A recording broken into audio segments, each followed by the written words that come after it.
The effing first episode, Kyle. I called it. Helmet comes off. First episode. Yep, it did. It came right off. It came off, and it was painful. You knew the worst part is, as it's coming off, you know it's gonna come off, and you're like, nope, don't do it. Just maybe he won't pull it off. Maybe they won't show his face. You know, maybe the camera will pan away, and it's gonna be a fake out. Nope. Right off, and pans in on his face, and it's just all. I mean, it's already bad, but that's just.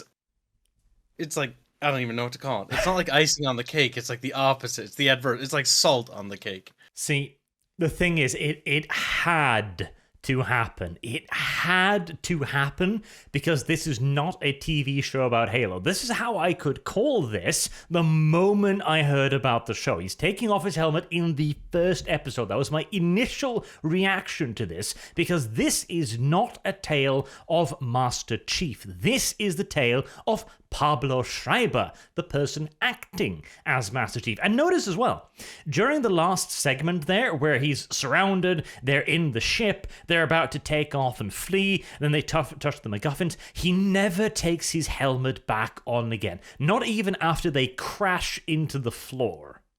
Yep.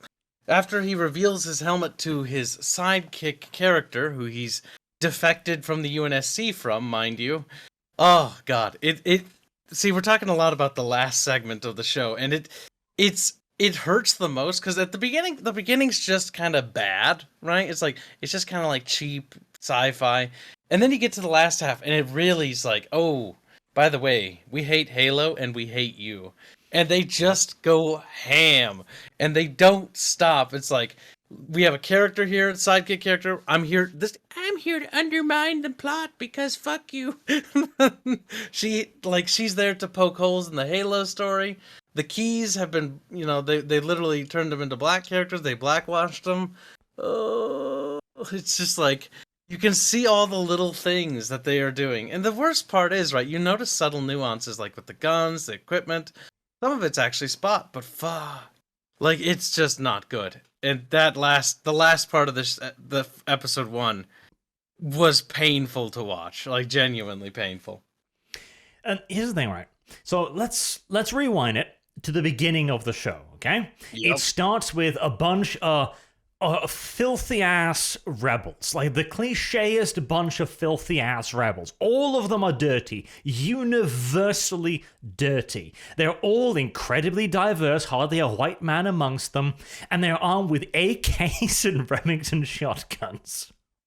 Yep, hey, don't worry about it, See, the worst part is, right, as we're watching it, it's the equivalent of using, like, muskets.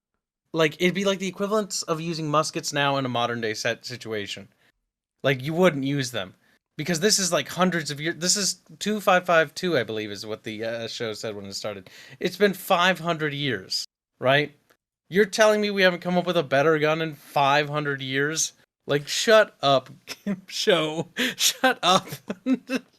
And they didn't even bother trying to, like, hide it. Like in Starship Troopers, right? Where they take a basic rifle and they slap on some plasticky bits and go like, yeah, it looks futuristic now. No, it's an AK with an orange cloth wrapped around it.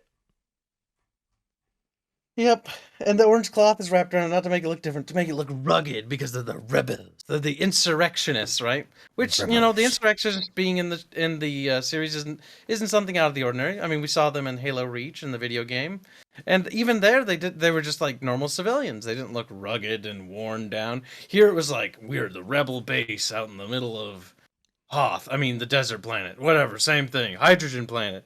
Midger, something with an M.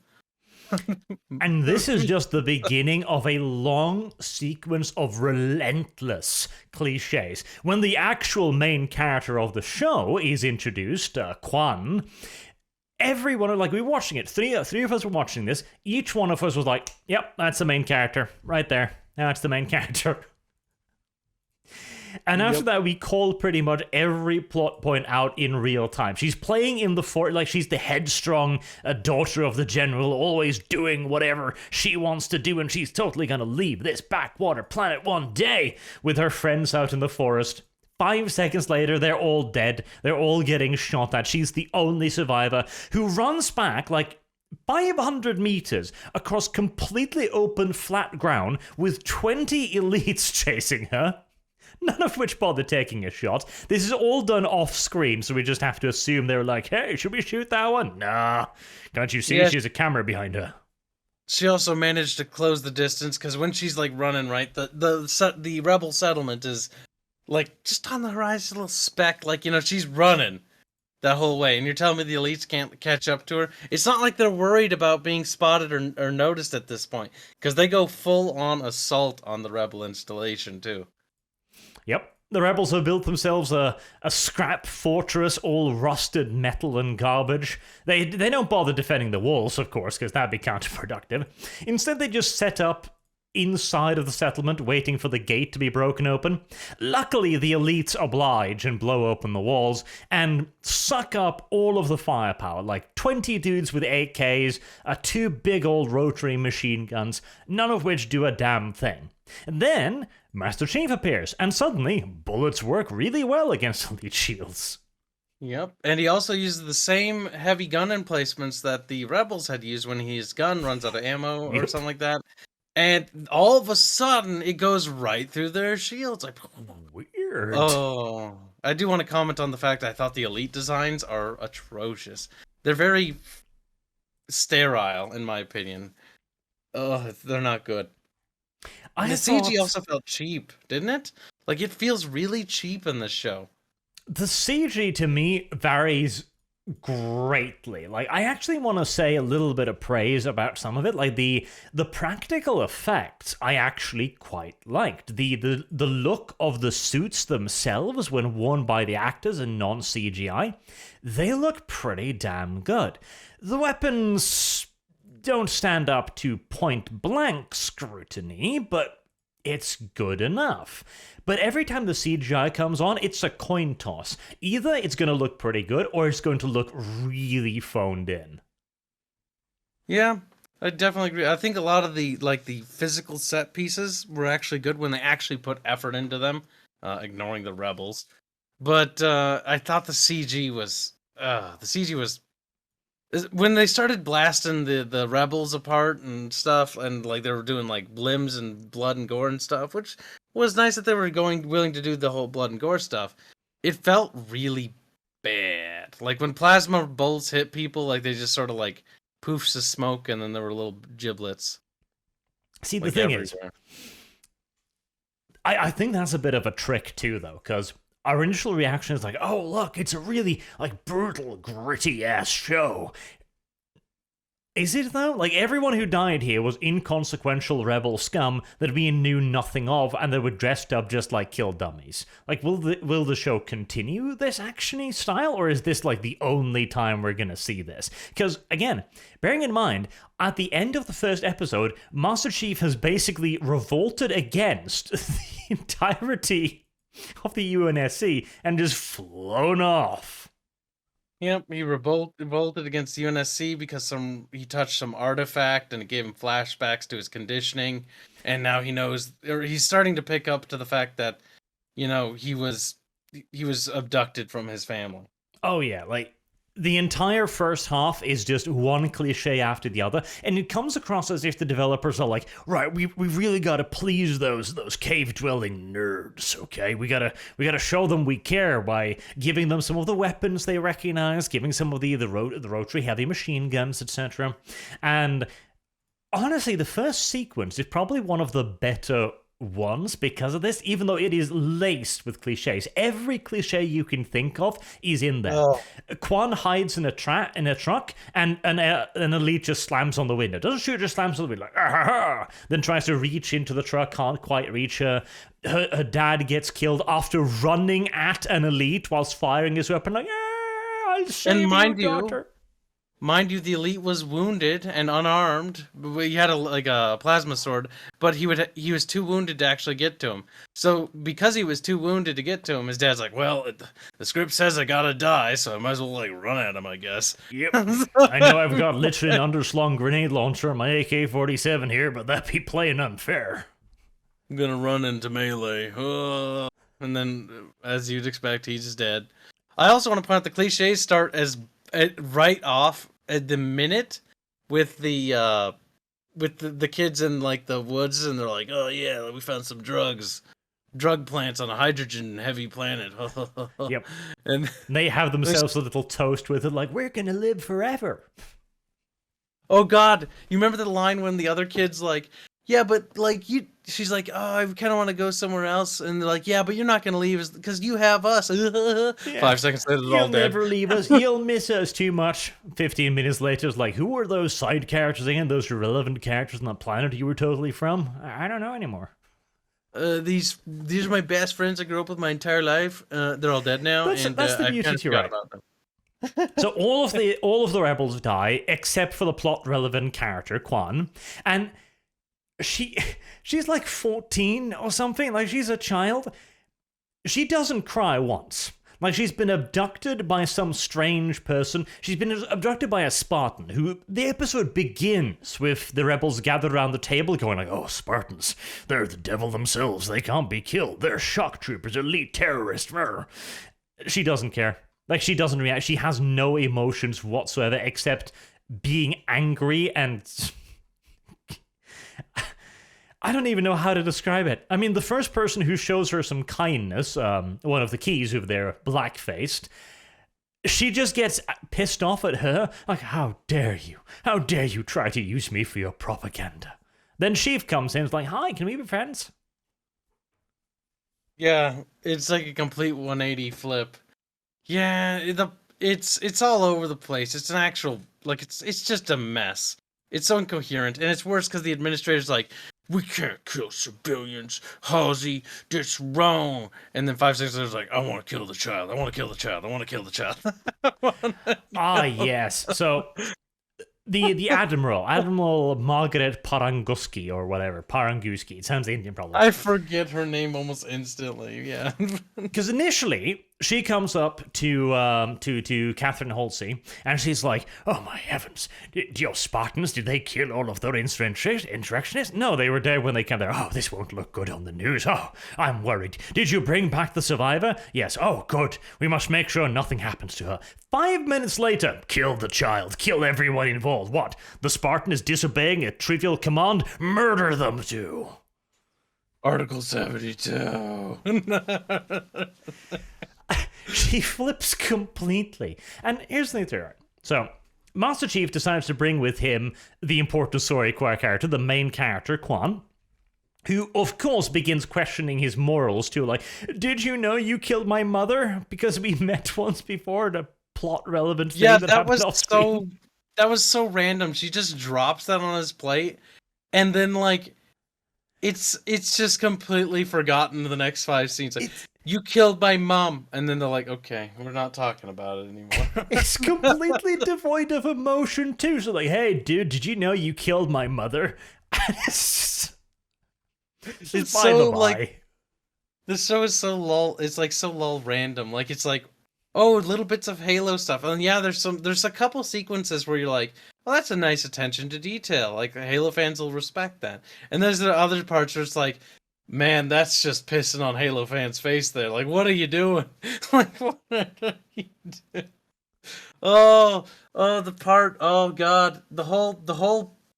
After Chief gets her and they go on the Pelican, that's when the show immediately nosedives. Yep. Art said this at the beginning when we were actually watching it. He's like, "It's like fucking Mandalorian, but speed times 10. Yes, in one episode. It's such the Mandalorian. Like, to begin with, Master Chief comes off as very cold, very calculating. He speaks very sparsely. He doesn't give a crap about the fact that this entire installation of rebels have been murdered. He just counts them up like, "Yep, rebels dead. Everyone's dead. Oh, except for that one child over there, I guess." Doesn't care about it at all. Then he picks up his baby Yoda, which is Quan here, and Immediately, he's like, oh god, well, I can't just hand her over. What, my superiors want me to kill her? Well, I'm gonna have to start disabling cameras and acting really suspiciously all of a sudden. Hold on, the writers did half-assedly try to explain this. He touched MacGuffin, and Yes. MacGuffin did it. There's- It's literally a MacGuffin. It's a triangle MacGuffin. Oh my Yes. god. It is the literal definition of a MacGuffin. He comes across like some Forerunner tech, which shows him pictures of his dog and his happiness, and he's suddenly like, oh my god, have I been experimented on as a child? That's weird. And of course, and here's the thing too, the MacGuffin does whatever the MacGuffin is required to do at that point in the plot. To begin with, it's show Master Chief's his history, and at the end, it's disable all UNSMC tech, except for, of course, Master Chief's tech. Yep, except for the Pelican he's in and needs to fly to get away from the other UNSC people that want to capture him. Oh, very convenient. Very fucking convenient. And I like how he knows that in that situation, instead of preparing for combat, he's like, I know that I need to touch the triangle. The forbidden... because Dr. Halsey told him not to touch it. The forbidden triangle. She forbid him from it. He's like, I must touch it. And he does. And they've got it's this just- long, drawn-out scene, too, where the triangle is glowing like, I am the MacGuffin, touch me now. And he's slowly reaching out towards, like, oh my god, I'm gonna touch the MacGuffin. They're also trying to capture the infighting within the UNSC and the humans that the later Halos did. And I think this is a big mistake. Because the 343 Halos kind of missed the point. Where Halo 1 through 3 has very much this sort of like humanity is fighting against all odds sort of vibe, and it's, you know, us against them. And then the later Halos come along and they're like, well, actually, the humans are the bad guys and the Covenant are just misunderstood a little bit. Just a pinch. That is what they're going for here. Like, they've already painted the USMC as the bad guys, basically, by completely freaking out and just going like, oh my god, the Spartan is having memories, quick, we must kill him and everyone he's ever known. It comes out of nowhere, and then he takes off his helmet. Why? Because Quan was like, do you really need that helmet? And he's like, no, I guess not. God damn it. That was so dumb. It was unnecessary. Here's the thing to it. Quan is holding a weapon to him because reasons. She's like, are you gonna hand me over to the evil bad people? And he's like, I'm wearing power armor, honey. Like, that thing is not gonna hurt me. So he takes off his helmet and goes like, if you want to kill me, you gotta shoot me in the head. Oh my god. You remind me when she's eating at the table, right? Because he's giving her food. And he starts divulging military secrets. Oh, yes. That's what leads to the thing about his mother.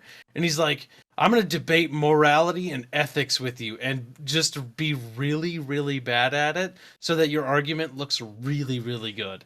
And so he just face plants. Because Quan is the writer's self-insert anti-fan, where she totally knows the main character, because all of them do. Here's the thing. I'm going to describe to you the anti-fan here, and you'll see them so many shows. She's the character who appears. They're headstrong, they're independent, you can't tell them nothing. They'll survive no matter what the odds. They'll always have a harrowing experience. They'll always be the badass improvisation guy types, like she blasting apart a bunch of tech she has no idea what is with a assault rifle, because hell yeah. And whenever they're loved by every character they come across. Master Chief is willing to betray his entire training, his entire life up until that point, because she had a moral debate with him. And they're always picking apart plot points, even if they have to create them themselves. So this girl, already like 14 or something, is like, hey, did you know you killed my mom? First, how the hell do you know that he was the one who did this? Did you see him? And did you recognize? Did you remember him all this time? If so, why aren't you acting a little bit more freaked out by all of this? Yeah, she's like not even scared. And the other thing I want to top off, right? So the Spartans, right? There are Spartans that wear similar armor and whatnot. Like, how do you know exactly that it was 0117, as in John, Master Chief? Like, how do you know these things? Were you there? Were you present? Is the show gonna show us this instance? No, it does what it shouldn't do in the case of this exposition dump. It simply tells. And Yes, that's what's bad about it. Because as you said, Master Chief actually admits to it. The girl goes like, hey, did you know you killed my mother? And he goes like, yeah, that was a bit of a dodgy operation, wasn't it? Like, yeah, it was. Why would the rebels bomb themselves? Yeah. See, they are actual secret top priority secret orders, and then proceeds to tell her like all these secret mission orders and objectives. Like, actually, it was to take out the organizer's leader and by high command. It's like, why are you telling her this? Like, what the fuck are you doing? You're just divulging all your secrets because you've talked to her for 5 minutes. Like, you're like, oh yeah, we had like a debate and I killed your mom, so you deserve to know all these top secrets for the UNSC. It's not going to compromise anything. Don't worry about it. Yeah, I feel a bit bad for killing your mom and all, and I'm just going to kind of take your word for it, because, you know, I did shit back in the day, so, can we be friends now? Yeah. Let's go on an adventure, just you and me, Baby Yoda. Oh my god. This trope has to stop, though. It's the... It's the one reason, like, as soon as Baby Yoda appeared in Mandalorian after episode 1, I never watched episode 2. I just was like, nope, I see where this is going. I've seen these tropes done before. They always lead to the exact same point. Garbage. And I don't want to see it again. Halo's already there, though. Oh, it's so bad. The show is just pure straight fanfic because not a lot of stuff synchronized with the historical event timeline of what happened. Like, they don't really talk about the First Contact and Harvest. They do mention Reach, but there's like some insurrectionist movement, so it's hard to pinpoint the exact point of reference, because I know the show in the beginning says 2552, but I'm terrible with dates. That's a big problem. It's very much so set in that ambiguous current storyline series where Chief is known, like the Covenant call him the devil, the USMC is like, he's our greatest military asset, I don't care, throw him away immediately. Wait. I do love that scene.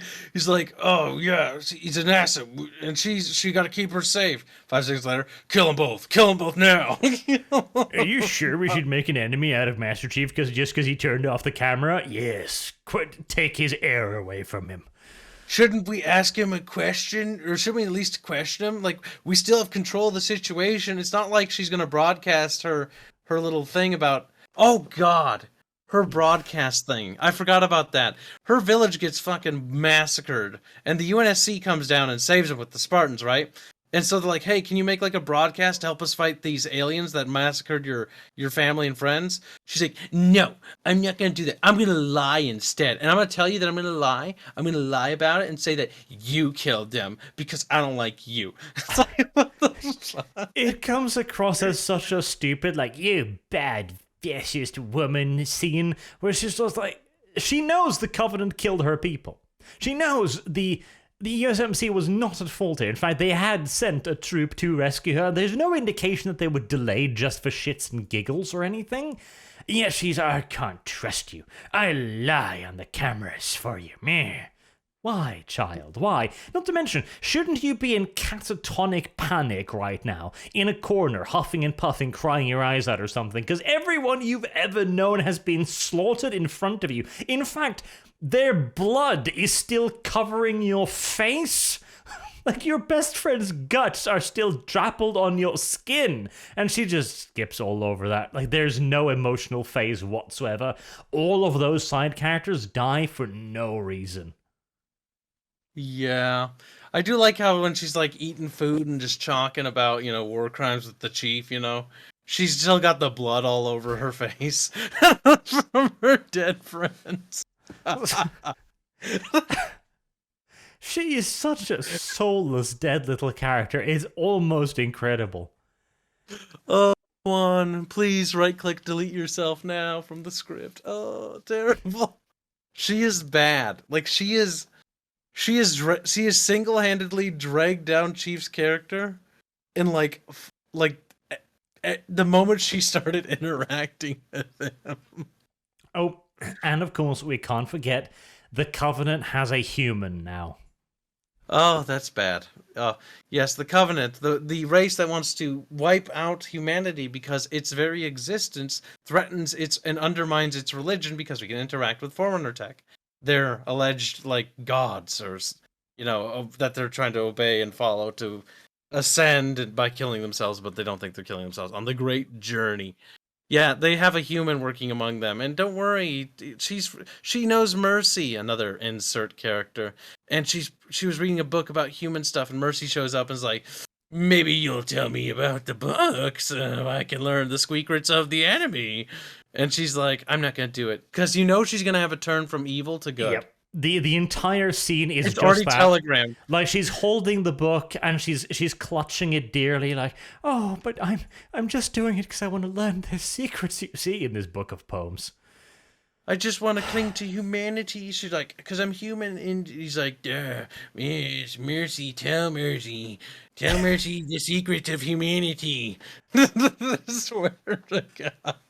It was such a dumb scene. And they've already spoiled it. They've already spoiled her character arc, though. She's so going to become a good guy. In the first episode, it's already over. Like, what the fuck? Who wrote this? All of it is so incredibly telegraphed. It's painful. Like, a little bit of telegraphing and on the nose can be okay. But the problem is the show just has been like, my nose is broken. Like, they have beaten this over my head so much times that I think all of our noses are broken. Like, Fairman had an aneurysm while we were watching it, which was mildly funny. But dang, this show is irrecoverable. Like, it's just straight down after episode 1, my man. Oh, yep. Because you can see the moment they shift gear. Like, the first 20 minutes, maybe, are made there to sucker in the fans and be like, look, we've got Master Chief. He barely talks. He's very much like you remember him. He's killing the elites, don't you know? This is amazing. And after that, it's just like, now we're going to get to writing the real main character. Oh my God. I think, what was it when I audibly said this during the eating scene when they were eating together on the Pelican, or while she was eating and they were doing the war crime stories. Like, I was like, Chief, shut the fuck up. Like, Chief, you're talking too much. Yep. Like, you've just rambled on like a paragraph of dialogue when in Halo you say like 4 things. You're like, okay, I'll do it. I mean, sometimes he says more stuff than that, but generally what makes Chief's character so cool is the fact that he doesn't talk that much. A lot of the other characters, like Cortana or whatever, do the talking for him. And when the helmet comes off, he talks more, because at that moment, he ceases to be Master Chief, and he becomes Pablo Schreiber, the actor. Yep. Master Chief's character was assassinated at that point and instant. And now, he's not even in the show anymore. They have the build up to it too, where the little locks come free, and you zoom behind him, and for the longest time you're thinking like, no, it's not happening. They're gonna zoom away, or they're just gonna show the back of his head as the little child goes like, wow, that's what you look like. No, full face reveal. He never puts his helmet back on again. He's just sitting around, even when the Pelican crashes into the ground from like a 20-meter drop or something. No, don't need the helmet. Don't need that. Don't worry. He'll wear it occasionally in some episodes, just like the Mandalorian, or was it Mandalorian or the Boba Fett thing? I don't watch those because they're garbage. But I do know that they take off their helmet a lot. And that's going to be him now. That's going to be him in the show. He's just going to be like, I'm going to take off my helmet randomly. I don't care if I'm in space. I'm taking it off. Oh, it's so bad. The first episode of Halo. Let's fucking bring it all together, right? Summarize it. The first episode of Halo is everything I expected it to be. Like, it is everything I thought it would be. It has every bit of the workings of a full-on anti-fan show. Master Chief no longer exists. He is not a self-insert character. He is Pablo Schreiber. The entire story is going to be about him and Baby Yoda guiding him to his humanity now. And at the end of this, he's going to be standing in front of Catherine Halsey with a pistol to her head, and the single little tear is going to roll down his cheek as Baby Yoda is holding his hand with holding the gun. It's like, you can't do it. You're better than this. And you'll hear the gunshot, and you'll see Master Chief having fired the pistol in the air. It's gonna be that. It's going to be that. Oh my god, how much you gonna bet Dr. Halsey's new Spartan that she's working on or whatever? The one in the stasis pod or whatever? Is gonna be... That's good. I'm 98% sure. Well, Cortana's based on Halsey's DNA, unless they've changed that. Or Cortana has a physical body for some reason. I think that's her, though. I am almost certain that's her. See, the problem with the little girl character is her story is like her story arc isn't very big. Like I can already foresee it, and I'm wondering how they're gonna ham fist her into being in the show. Because, like, her only relevant thing is that she was on that one colony that got ambushed, and she's not willing to do the propaganda piece, so she's no longer useful. Like, that's it. Her arc ended in episode 1, which is hilarious. She doesn't have an arc anymore. That's because she was never intended to have a story arc. Like, she's not a story character. She is the anti-fan self-insert. Like, she will both be the main character, and she will have no influence on anything whatsoever at the same time. Kind of great, isn't it? Oh my god. The worst part is I know there are people out there that probably didn't like pay attention about the Halo thing. Like I knew it was going to be disaster from the get-go. But man, I feel bad for the people that are watching it now going like, why is this kind of it feels kind of shit. Like why is this bad? Oh. Poor bastards. This show is not... It's not Halo. It's a fanfic. I saw that being trended on, not trended, but commonly used by other people that had seen the show. Even some of the reviewers, like, this is bad. It's like, wow. Yep. It's a studio who doesn't care about it. They haven't played the games. They don't care about the games. They don't view this as a universe in and of itself. This is going to be the full-on anti-fan thing. There's no doubt in my mind.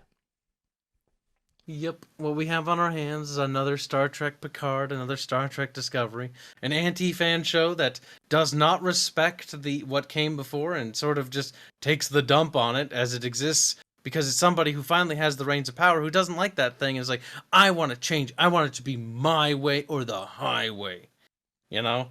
Absolutely. Oh... Tragic. This is going to happen to Rings of Power next. Would not recommend. Would not recommend. Oh. This is our dry run for the Rings of Power, though. So we will do reviews of these things because I'm sure if nothing else, we'll have some fun pointing out the idiocy of Baby Yoda and the Mandalorian as they travel through the galaxy. Like, oh god, I'm half tempted to go and re-download the Mandalorian and just like match it scene for scene. That's terrible. Oh my god, I can see it now. Quan or whatever Quan, and they'll pick up Cortana, and then they're gonna go to the Halo, and they're gonna be rogue still. And they're like, "Wow, it's a mystical adventure." I wonder if there will actually be a Halo in this show. I would laugh. I would laugh very loudly if they never even brought up the Halo. That would be funny. But I'm sure they can introduce that somehow. Like Quan is somehow the missing link or something. Like, Quan, you were our future all along. Quan, your DNA, it's. I don't.